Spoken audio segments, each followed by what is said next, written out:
ये सर्व ऋषि तुमको और देव ऋषि नारद असित देवल व्यास कहें जो तुमने कहा। प्रसंग की शुरुआत मैं गुरु नानक देव जी की इन पंक्तियों से करूंगी। गुरु नानक देव जी ने कहा है, पूरा गुरु आराध्या पूरा जाका नाम, नानक पूरा पाया और पूरे के गुण गा। वो कह रहे हैं, जब हम पूरे गुरु की आराधना करते हैं, पूरा गुरु आराध्या, जब हम तत्वज्ञानी गुरु की आराधना करते हैं, उनकी अध्यक्षता में होते हैं, तो वो क्या करते हैं? पूरा जाका नाम, जाका मैंने वो जो भगवान है ना, जो वो ब्रह्म तत्व है, उसकी हमें पूरी जानकारी देते हैं। क्या है उनका पूरा नाम? भगवान का नाम क्या है? कृष्ण, राम, विष्णु, ये एक अवतारी के नाम है। ये उनका यथार्थ नाम नहीं है। ये अवतारी पुरुष हैं। जब जब युग में उथल पुथल होती है, उसकी व्यवस्था बनाने के लिए वही तत्व हर युग की विशेषता के अनुसार नया रूप लेकर आ जाते हैं। जैसे भगवान राम 14 कलाओं से पूर्ण थे, यानी 14 कला लेकर अवतरित हुए थे। परंतु जब द्वापर युग आया, समाज की दशा और बिगड़ गई, तो फिर उनको 16 कला लेकर अवतरित होना पड़ा।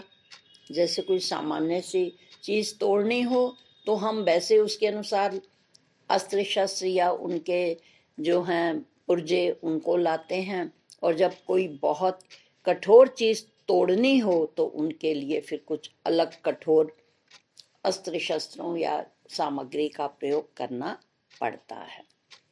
तो भगवान कृष्ण द्वापर युग में उस अव्यवस्था को संभालने के लिए 16 कला लेकर आए।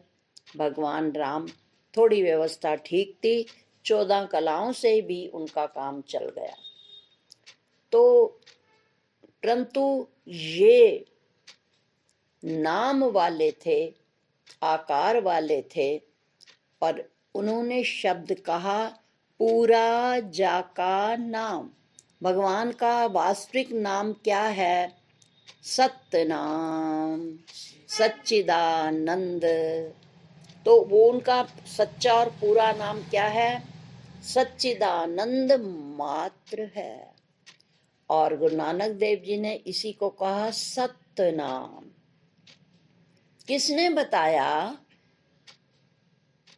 श्री वाहे गुरु।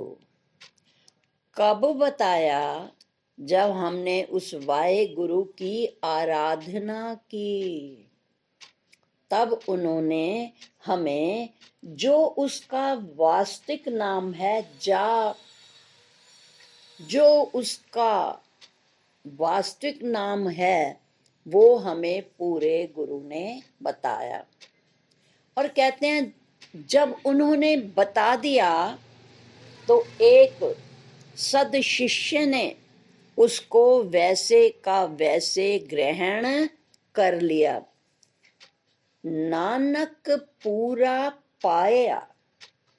उस सद शिष्य ने भी उस जो ब्रह्म तत्व की जानकारी है, यानी यथार्थ ज्ञान वैसे का वैसे प्राप्त कर लिया।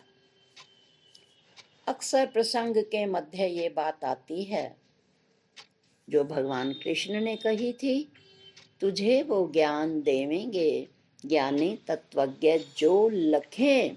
ये है पहली पंक्ति, गुरु के लक्षण।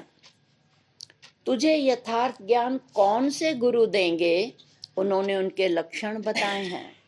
ज्ञानी हो, पर खाली ज्ञानी ना हो, तत्व रूप से जानता हो, तत्वज्ञ भी हो। और विशेषता क्या है? जिसने स्वयं ऐसा लखा हो, यानी अनुभव किया हो। कोरी कोरी बात सुनकर वैसी की वैसी बता दी, उन्हें खुद ही पता नहीं है। तो उन्होंने कहा, नानक पूरा पाया। उन्होंने पूरा पाया। किसने पूरा पाया?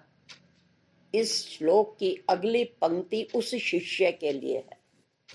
दंडौत, प्रश्न, सेवा से ध्यान में रखना उसे। ये शिष्य की पंक्ति है। क्या कहा उन्होंने? कि वो सरल हो, डंडे की तरह सीधा, और फिर प्रश्न भी करे।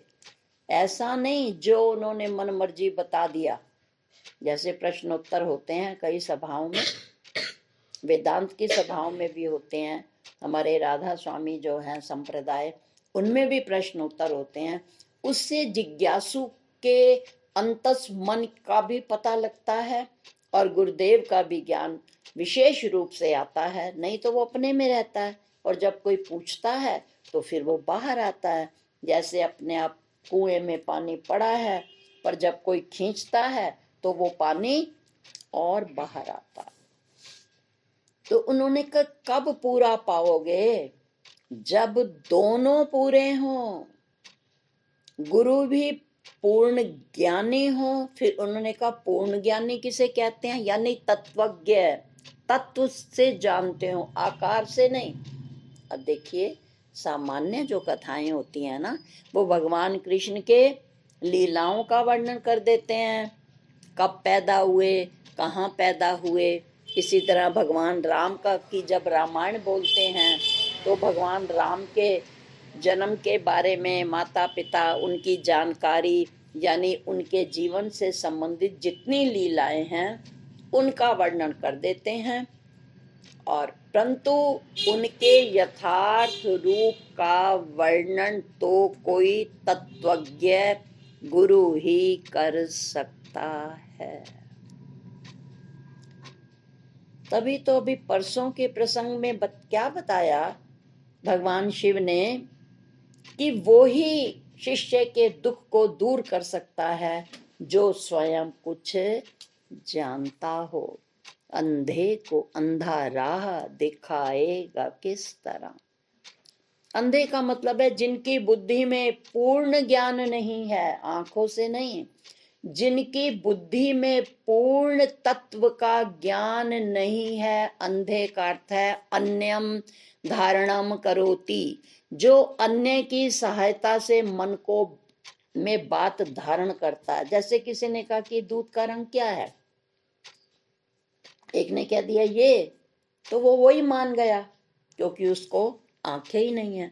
दूसरे ने कहा नहीं नहीं, थोड़ा क्रीमिश लिए होता है, वो कहता है अच्छा ऐसा ही होता होगा। तो अंधे का अर्थ है अन्य की मैंने धारणा के अनुसार जो चलता है उसको अंधा कहा जाता है। तो आप आएंगे कि गुरु ने जैसा बता दिया हम भी वैसा कहने लगे, हमने गुरु की धारणा को अपनी धारणा बना लिया। ना हमें इच्छा है यथार्थ ज्ञान की, और गुरुदेव क्यों बताएंगे जी, क्योंकि हम में लक्षण ही नहीं है। ऐसा नहीं है कि सब जगह तत्व जानकारी नहीं है, बहुत सी जगह नहीं है, पर बहुत सी जगह है। क्योंकि मुझे पता है जब हम श्री नगली दरबार गए थे तो महाराज जी ने रोक लिया था हमें, और यही कहा था कि तुसी अजय बैठो। फिर साधना जी और मैं थे, तब फिर साधना जी ने कोई प्रश्न किया था तो फिर उन्होंने उत्तर दिया। और यही बात सुधांशु जी महाराज ने कही थी जब हमने विचार सागर दर्पण की बात की थी, विचार चंद्रोदय की बात की थी। तो उन्होंने कहा ऐसे उच्च कोटि के वेदांत ग्रंथ आप कहाँ पढ़ते हो? तो साधना जी ने कहा था कि हमने अपनी माँ को ही गुरु धारण किया है, हम उनसे ये पुस्तक पढ़ते हैं। तो वो हैरान हो गए। तब वो अंदर ले गए थे। उन्होंने कहा आप अंदर आ जाइए, मैं भी इस विषय पर बात करना चाहता हूँ। दोनों संतों ने यही कहा था, हम क्या करें जब सामने वाला चाहता ही नहीं है, उनको धन औलाद मकान दुकान चाहिए, कोई तत्व की बात ही नहीं करता, तो हम खुद चाहते हैं कि कोई हमसे उसकी बात करे जिसके लिए हमने घर छोड़ा और जो हमने ज्ञान प्राप्त किया। तो वही बात कह रहे हैं कि दोनों के लक्षण उन्होंने बताए। कमाल की बात है, एक ही श्लोक में दोनों के लक्षण बता दिए। कैसा हो? तो यही बात भगवान शिव ने कही, और आपने जिन्होंने भी सर्वांग योग पढ़ा होगा, उसके पहले अध्याय में उन्होंने कहा कि मैंने श्रुति, स्मृति, शास्त्र, पुराण आदि हैं पढ़े, यथा विधान कर्मों को करके उनके लखा, तो भी चंचलता मेरे मन की मिटती नहीं, समाधान नहीं स्थायी वो तत्व मुझको कैसे मिले। तो ये है एक योग्य शिष्य, उसके मन में जिज्ञासा भी है, सरलता है, तभी तो उसने सीधी सीधी बात कह दी कि मुझे ज्ञान नहीं मिला जो मैं चाहता हूं। तो वही बात कह रहे हैं कि जब यथार्थ ज्ञान मिल जाता है, किन्हें? सहनवतु सहनो भुनक्तु सह वीर्यम करवावा। जब गुरु और शिष्य एक ही तत्व की जिज्ञासु भी हो और ज्ञानी भी हो, जब एक पूर्ण ज्ञानी अपना ज्ञान जिज्ञासु को ही देता है, सबको नहीं देता, और शिष्य भी वही योग्य है जो गुरु से ले लेता है। इसलिए हमारे उपनिषद ने सहनो अवतु सहनो भुनक्तु कि एक योग्य गुरु, तत्वज्ञ गुरु और एक यथार्थ जिज्ञासु जब आपस में मिलते हैं, तब वो यथार्थ ज्ञान को प्राप्त वो करवा भी देते हैं और जिज्ञासु कर भी लेता है। फिर उसके बाद क्या करता है? नानक पूरा पाया और पूरे के गुण गाओ, पायो जी मैंने नाम रतन धन पायो। अब वो गा रही है, वस्तु अमोलक दी मेरे सतगुरु कृपा करके, मेरे गुरु ने कृपा की, वस्तु अमोलक दी मेरे सतगुरु कृपा करके, मैं अपनायो, उन्होंने कृपा की तो मैंने भी उसे ग्रास्प कर लिया। इसीलिए इसका नाम है दीक्षा। दिए थे, गुरु ने दे दी, क्षप उसने कैच पकड़ ली, इसी का नाम दीक्षा है। और स्थान पर मंत्र दिए जाते हैं, पर वेदांत में मंत्र नहीं दिए जाते। वेदांत में जो दिया जाता है उसको कहते हैं दीक्षा। दियते गुरु ने के द्वारा दी जाती है। क्षिप मैंने टू कैच, संस्कृत क्षिप धातु में का अर्थ है संस्कृत में क्षिप्यते, उसने झप ली, टू कैच पकड़ ली। क्यों?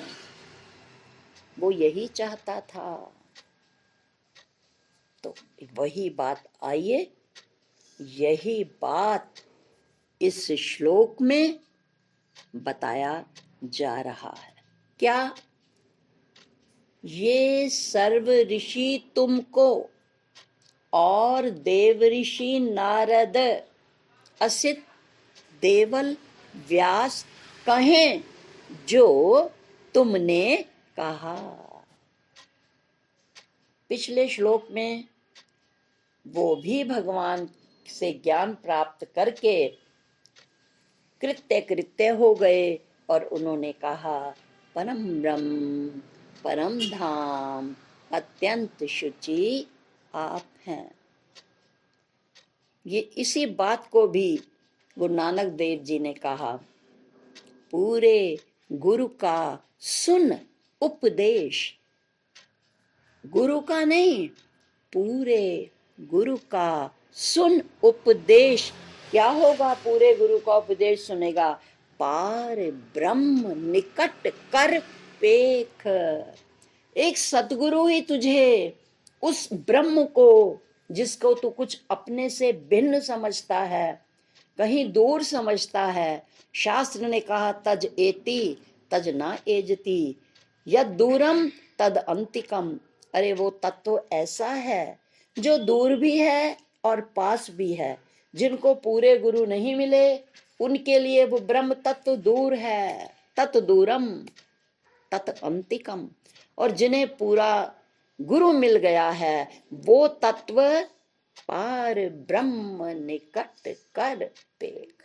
तो वो तत्व उन्हें अपने से दूर दिखाई नहीं देता। क्यों? पूरे गुरु ने बता दिया। और अब तक 9 अध्याय तक समझ नहीं आई अर्जुन को पूरे ज्ञान की, क्योंकि अभी पूरा समर्पण नहीं था। जब उन्होंने कहा मैं चेला हूं आपका बोध देव, अब गुरु बोध देते चले जा रहे हैं पर अभी यथार्थ ज्ञान नहीं हुआ। वो सुन रहे हैं, सुनते सुनते मनन करते करते उनकी श्रद्धा बढ़ती चली गई। श्रद्धा का अर्थ है श्रुतधा, सुनकर धारण करना ही श्रद्धा है। हाथ जोड़ लेना, लंबे लेट जाने का नाम श्रद्धा नहीं है। श्रवणम करोति हृदय धारयति इति श्रद्धा। सुनने के बाद चित्त में उस तत्व को धारण करने का नाम श्रद्धा है। और दूसरे रूप में भी देखिए, श्रद्धालु ही तो गुरु के उसको ध्यान से सुनेगा। बाकी लोग तो आएंगे बैठेंगे और यही देखते रहेंगे कि कब टाइम हो और हम यहाँ से जाएं। परंतु जो श्रद्धालु होगा वो क्या कहेगा? फिर कहो प्यासा हूं मैं विज्ञान अमृत पान का। प्रभु फिर अपनी बताओ, फिर मुझे समझाओ। तो इसलिए अब समझ आ रही है अर्जुन को। और अर्जुन कह रहे हैं कि परम ब्रह्म परम धाम, आप सबके लय और अंतिम कारण हैं। आप में सबका लय है। परम धाम, धाम मैंने आपने ही सबको धारण कर रखा है। धाम मैंने घर होता है, यानी जो व्यक्तियों को धारण करता है वो है धाम, जो इन मैं को धारण करता है। तो मकान को किसने धारण कर रखा है? मकान में रहने वालों को मकान ने धारण कर रखा है। इसलिए मकान को संस्कृत में कहते हैं धाम, धारयते म, जो इन मैं को धारण करता है। और भगवान हम सबको अपने में ही लय का भी और उत्पत्ति का, वही भगवान दोनों का धाम है। इसी से सर्व है कहा। तो अब वो समझ गया और वो कह रहा है अत्यंत शुचि आप हैं। आप जैसा पवित्र कोई भी नहीं है। और अब इस श्लोक में वो कहते हैं, आखिर उन्होंने जाकर के श्रवण किया होगा, सुना होगा, घर जाकर मनन किया होगा,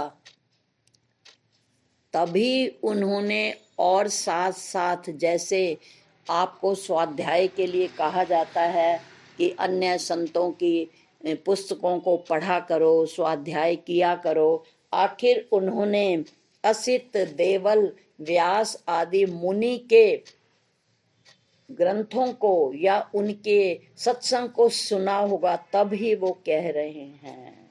असित देवल व्यास। आइए इन शब्दों पर मनन करते हैं। दो शब्द हैं, ऋषि और मुनि। देव ऋषि नारद। ऋषि उन्हें कहते हैं जो ऋक मैंने होता है सत्य, ऋक मैंने होता है संस्कृत में सत्य, सत्य स्वरूप का, जो वेद वाक्यों द्वारा विश्लेषण करके उस तत्व को, आत्म तत्व को जान लेते हैं, उन्हें ऋषि कहते हैं। जो वास्तविक सत्य है उसका जो साक्षात्कार कर लेते हैं, किसके द्वारा? वेदांत के सूत्रों के अनुसार, वेदांत की रचनाओं के अनुसार जो उस आत्म तत्व का साक्षात्कार कर लेते हैं, उन्हें ऋषि कहते हैं। असित देवल, देव ऋषि, इसलिए इन्हें ऋषि कहा जाता है। और मुनि, यहाँ ऋषि का शब्द का ही वर्णन है। क्यों? क्योंकि उन्होंने वेद वाक्यों के और ऋचाओं के अनुसार उस आत्म तत्व का विचार किया है, तो इसलिए यहाँ ऋषियों की बात कही गई है। और मुनि किसे कहते हैं? कि स्वयं मनन करके, किसी से सुनते नहीं, वेद वाक्यों को उन्होंने कभी वेद ग्रंथों का अध्ययन नहीं किया, वेदांतियों से, वेदज्ञों से ये विद्या नहीं ली, और स्वयं मनन करके जो जिन्होंने अपने अंतर में साक्षी रूप से जान लिया अपने को, उन्हें मुनि कहते हैं। बौद्ध धर्म में इसको नहीं माना जाता। जैन धर्म में मुनि शब्द का प्रयोग होता है, तो वहां भी कई उन्होंने गुरु नहीं किए,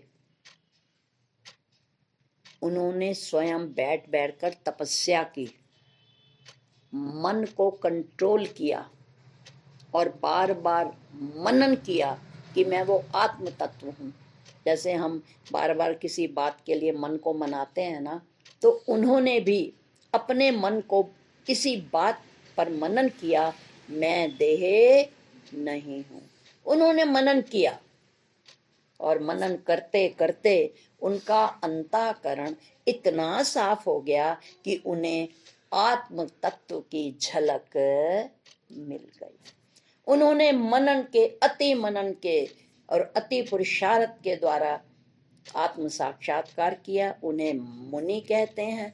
जिन्होंने अपने गुरु की सहायता लेकर के वेद की ऋचाओं का और सूत्रों का ज्ञान प्राप्त किया, स्वाध्याय किया, अभ्यास किया, और इसके द्वारा जिन्होंने आत्म तत्व का साक्षात्कार कर लिया, उन्हें ऋषि कहते हैं।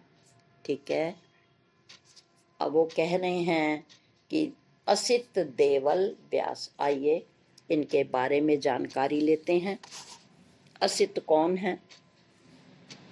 असित एक तपस्वी थे। जब परीक्षित के पुत्र जन्मजेय ने एक इतने मंत्र वेत्ता, सर्प मंत्र वेत्ता को आमंत्रित किया कि जब तक्षक मेरे पिता को डसने आएगा, आप इतने मंत्रों का, सशक्त मंत्रों का उच्चारण करना कि वो वहीं भस्म हो जाए। अब जो नागों के देवता थे और तक्षक, जब उन्हें पता लगा कि जो जो सर्प वहां डसने जाएंगे परीक्षित को, वो वहीं भस्म हो जाएंगे, क्योंकि वहां सर्प को अपने वश में करने वाले, और अपने मंत्रों के द्वारा वहां अग्नि की व्यवस्था की गई थी कि जब वो काटने जहां जहां आएंगे अग्नि की व्यवस्थाएं होंगी। मंत्र के द्वारा वो खिंचे चले आएंगे और वो उस अग्नि में भस्म होते चले जाएंगे। तब जब उन्हें पता लगा, वो अपने रक्षा के लिए इन ऋषि असित जो जंगल में बैठे थे तपस्या में, नागों ने जा करके उनसे प्रार्थना की, अपनी रक्षा की और बार बार अनुरोध किया कि वो अपने वेद मंत्रों से हमें आकर्षित करेंगे और हम अग्नि में डलकर भस्म हो जाएंगे। हम आपकी शरण में आए हैं। तो संत हृदय नवनीत समाना, संतों का हृदय पिघल जाता है। वो उन्होंने कहा ठीक है, आप सब लोग जितने भी नाग जाति के ये सर्प हैं जो मेरे इर्द गिर्द रहेंगे, वो मेरे मंत्रों की सुरक्षा में ऐसे बंध जाएंगे कि उसके मंत्र उन्हें आकर्षित नहीं कर पाएंगे।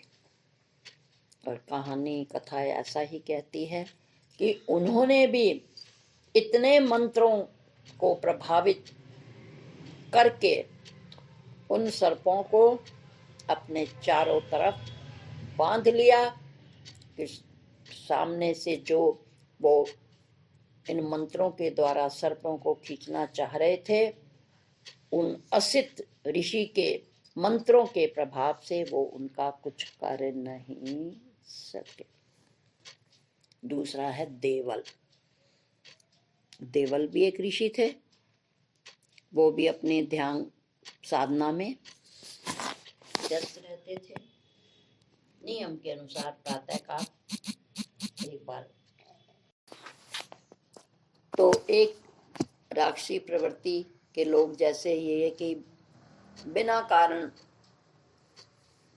परेशान करते हैं, तो उन्होंने जब वो स्नान कर रहे थे नदी में, राक्षस ने जीव का रूप धारण करके उनके अधो वस्त्र को बार बार खींचना शुरू कर दिया। अब वो जब ऊपर आने की कोशिश करें नहाने के लिए, पहले नीचे डुबकी लगाते हैं, फिर वो ऊपर आते हैं, तो उनको बड़ी असुविधा हो रही थी कि कोई मेरे अधो वस्त्र को खींच रहा है। और उन्होंने कहा अगर ये ऐसे करेगा तो मैं फिर बाहर कैसे आऊंगा उस अवस्था में। तो उन्होंने भी अपने मंत्र दृष्टि से देख लिया कि ये राक्षस है। उन्होंने कहा जा, तुझे नदी में रहने का ज्यादा शौक है ना, मगरमच्छ बन जा।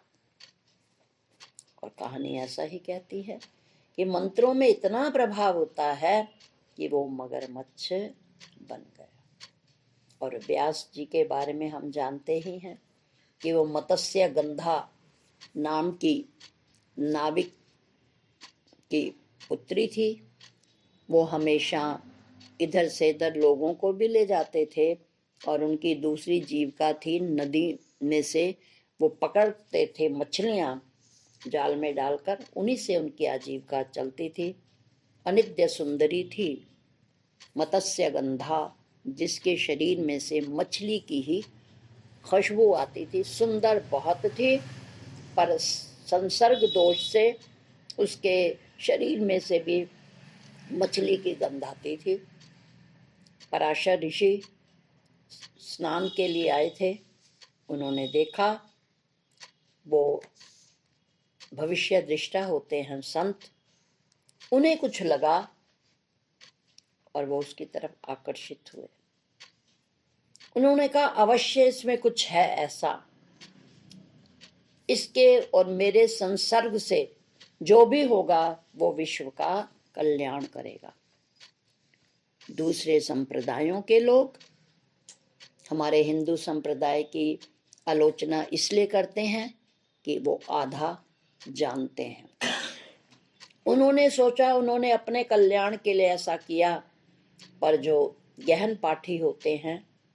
उन्होंने कहा नहीं, उन्होंने इसलिए उसके साथ संसर्ग नहीं किया, सिर्फ इसलिए कि उनको भविष्य नजर आ रहा था कि इसने पिछले जन्म में इतनी तपस्या की है। और वो पराशर मुनि तो बहुत ज्यादा तपस्वी थे। उन्होंने कहा 2 तपस्वियों से जो भी होगा वो संसार का कल्याण करेगा। निवेदन किया।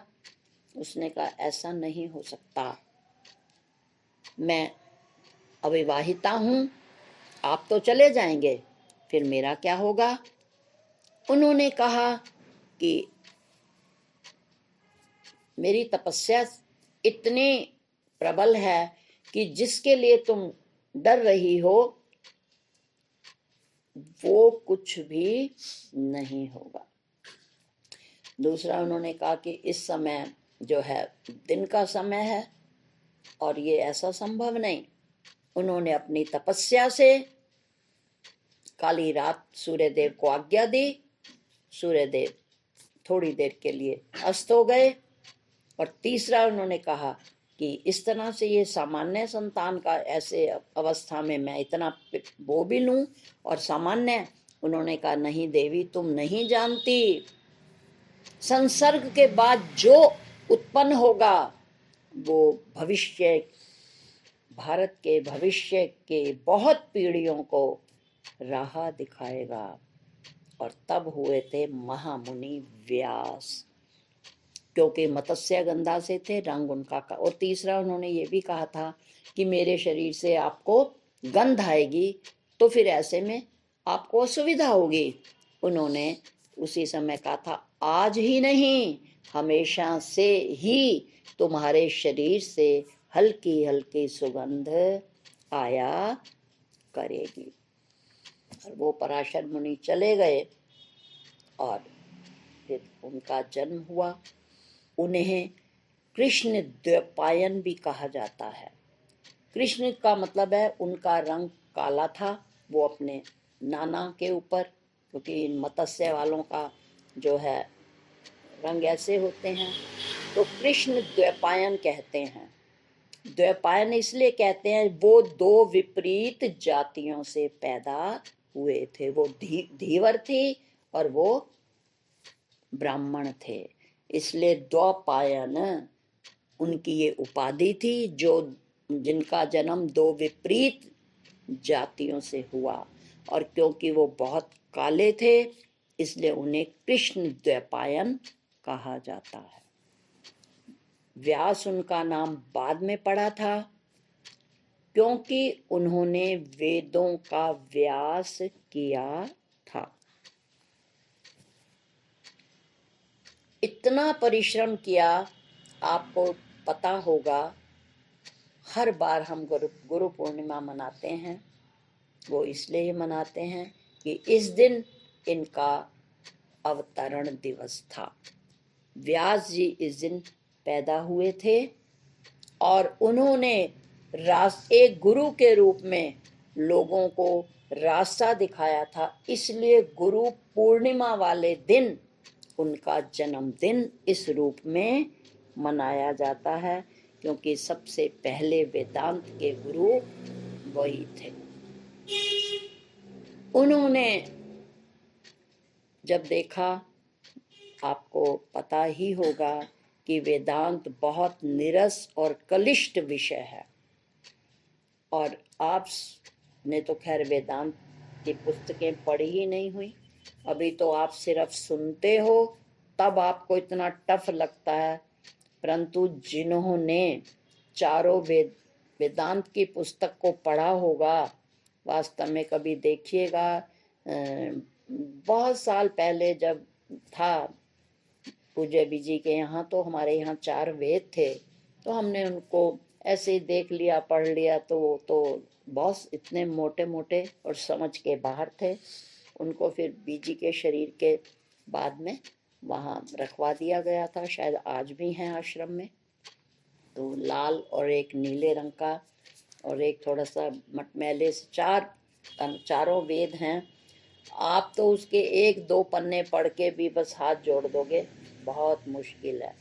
इसलिए इन्हें कहा जाता है विद्यारण्य। अरण्य कहते जंगल।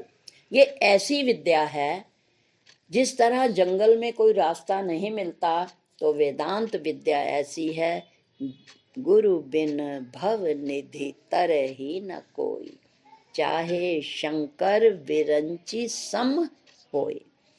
इसलिए कहा जाता है कि गुरु बिना गत नहीं, सत को बिना गुरु की गत के जाना ही नहीं जा सकता।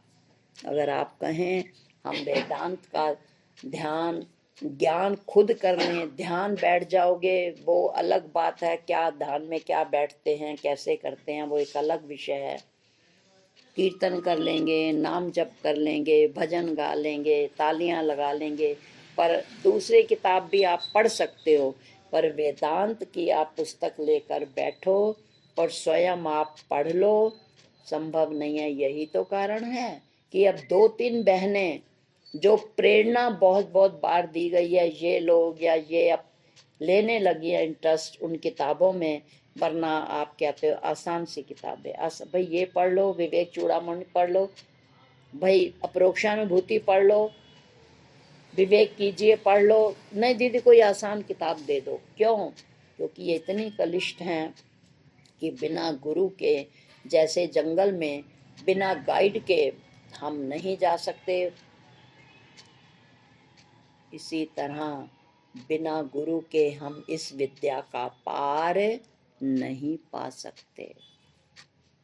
वो आपने सुना है जो व्यास जी ने समझाया है, तो वो अब गुणगान कर रहे हैं। कहा ना कि नानक पूरा पाया और पूरे के गुण गाओ। जब पूरा ज्ञान मिल जाता है ना, तब ही आता है तेरे जैसा मिले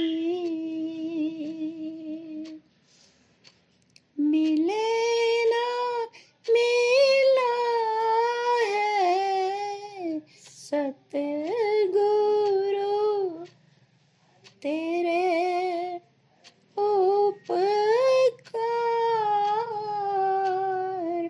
किस तरह मैं बुलाऊं वाहे गुरु। तूने दिया ब्रह्म विद्या का दान, दूर किया मन का अज्ञान, तेरे जैसा मीत मिले ना मिला है सतगुरु तेरे उपकार, किस तरह मैं बुलाऊं वाहे गुरु। जब पूरा ज्ञान हो जाता है ना, तब मन से आवाज आती है, जैसे बीजी महाराज भी गाया करते थे, सखीरी मेरा सतगुरु भरम मिटाया। विभव सागर में डूब रही थी, पकड़ के पार लगाया, सखीरी मेरा सतगुरु भरम मिटाया। मोह अज्ञान का पर्दा पड़ा था, पकड़ के दूर हटाया, विवेक वैराग्य का पानी दिया, जब ज्ञान का पौधा लगाया, सखीरी मेरा सतगुरु भरम। जो जो इसमें में भर रखा था, भरम क्या है? संसार की बातों को सुन सुन कर जो मैंने अंदर भर लिया, उस भरी हुई मैंने भ्रम फैला दिया। ब्रह्म और ब्रह्म बहुत थोड़ा ही अंतर है। संसार ने हमें भ्रम में डाला और गुरु ने हमें ब्रह्म का रास्ता दिखाया। तो वही बात कह रहे हैं कि जो तुमने कहा सर्व ऋषि और देव ऋषि नारद, जो कहें, जो जो उन्होंने कहा है, आज मुझे पता लगा कि आपने भी मुझे वही समझाने की कोशिश की है। और वो क्या है, वो आप बहुत बार समझ सकते हैं। वो वही ब्रह्म तत्व है जिसके बारे में भगवान पिछले कई समय से समझा रहे हैं। मेरे आधार से लौ से, मैं ही सबका आधार हूँ। और 10वें अध्याय में भी उन्होंने कहा, विश्व में सब मैं ही हूँ। इसका अध्याय का नाम है, क्या है? विभूति योग, यानी विविधता में। वी मैंने विविधता में, भू मैंने हुआ, कतः मैंने प्रकट हो गया। विविधता में एक वही तत्व जो, जिसके सहारे से ये सब प्रकट हो रहा है।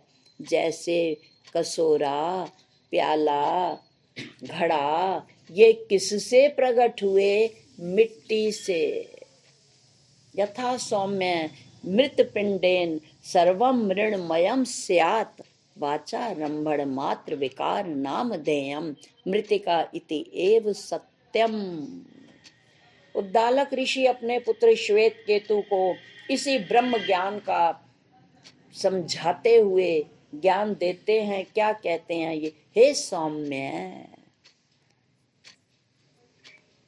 जिस प्रकार एक मिट्टी के लौंदे से घड़ा, कसोरा, प्याला विविध रूप दिखते हैं, इसी तरह उस एक ब्रह्म तत्व के आश्रित ये जितने नाना प्रकार के चारों योनियों के जितने भी वस्त्र पहने हैं, पशुओं ने, पक्षियों ने, हम सब मनुष्यों ने, कितने आश्चर्य की बात है कि 5 तत्व हैं, 5 भूत हैं, उनसे ही हमारी ये इंद्रियां बनी हैं, पर सबका छापा अलग अलग है, जिससे व्यवहार सुंदर बना रहे।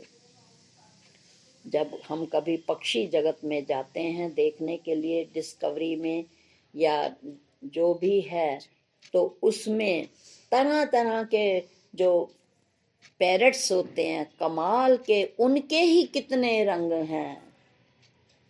बर्ड्स ही कितने तरीके की हैं, कितने कलर्स हैं। फूल भी कितने तरीके के हैं। तो ये सब विविधता में सत्ता किसकी है? ये सब उस चेतन सत्ता से ही पक्षी उड़ रहे हैं, जीव फुदक रहे हैं। तिर्यक योनि मैंने टेढ़े पशु इस तरह चल रहे हैं, और टेढ़े से फिर मनुष्य योनि, फिर मनुष्य अनेक रंग रूप के। तो इसका नाम है विभूति योग। क्या है? विविधता में एकता है, पर विविधता में एकता कैसे है? ये तो हमें उद्दालक ऋषि ने जिस तरह अपने पुत्र को समझाया, इसी तरह संत महात्मा भी सोने का उदाहरण देते हैं। जैसे आप एक गिल्टी सुनार के पास लाते हो और आपकी इच्छा है कि विवाह के अवसर पर मैं अलग अलग अंगों पर अलग अलग आभूषण धारण करूं, आप एक गिल्टी ले जाते हैं, सोने की गिनार ले जाते हैं, गिन्नी ले जाते हैं, और जब लाते हैं तो अलग अलग डिब्बियों में अलग अलग आभूषण होते हैं। जब आप ले गए थे तो एक था, और जब लाए तो अनेक हो गया। एकता में अनेकता, और फिर जब पुराना हो जाता है, फिर वो एक में लय हो जाता है। जैसे अगर रिवाज खत्म हो गया और हमारे पास हर अंग के आभूषण हैं, और हम कहते हैं अब इनका रिवाज नहीं है, फिर वो सुनार क्या करता है? उन सभी विविध आभूषणों को गलाकर फिर एक कर देता है, जहते उपजी तह मिली। तो यही ज्ञान भगवान का जब अर्जुन ने सुना तो अब उनका भी हृदय अभिभूत हो गया।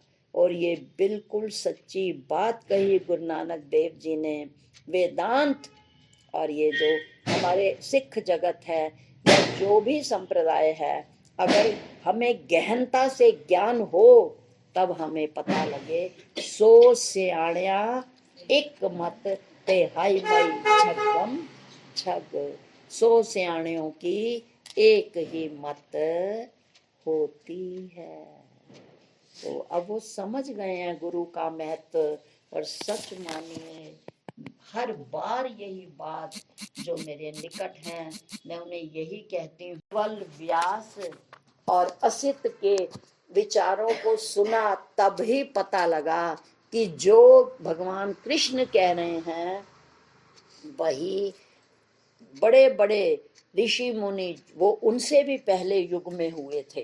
तो कहते हैं उन ऋषियों ने, और आपको ये भी पता है कि चिरंजीवियों में से व्यास भी एक चिरंजीवी हैं। तो वो चिरंजीवी हैं और इनसे पहले ही हुए देवल और असित। तो अब समझ आ रही है, जब तक उन्होंने सिर्फ भगवान कृष्ण के मुंह से सुना उन्हें कोई इतना पता नहीं लगा। अब जब वो और मनन कर रहे हैं, ध्यान कर रहे हैं, अध्ययन कर रहे हैं, इसलिए आप सबसे कहा जाता है पढ़िए सुनिए पर मन रखिए भाव। जब भाव ही पैदा नहीं होता कि जो कहा गया है वैसा करें, और जब अध्ययन करते हो उस पर चलते हो फायदा होता है। जब फायदा होता है ना, उसी डॉक्टर का एक एक जगह गुणगान करते हो। एक बार जाके तो देखो, जब आप गए ही नहीं, सुना सुनी सब जग कहे, देखी कहे न कोए, और जो देखी लख के कहे, मुझसे भिन्न न होए। तो यही भगवान कृष्ण ने समझाया था, अर्जुन जो तू है सो मैं हूँ, जो मैं हूँ सो तू है।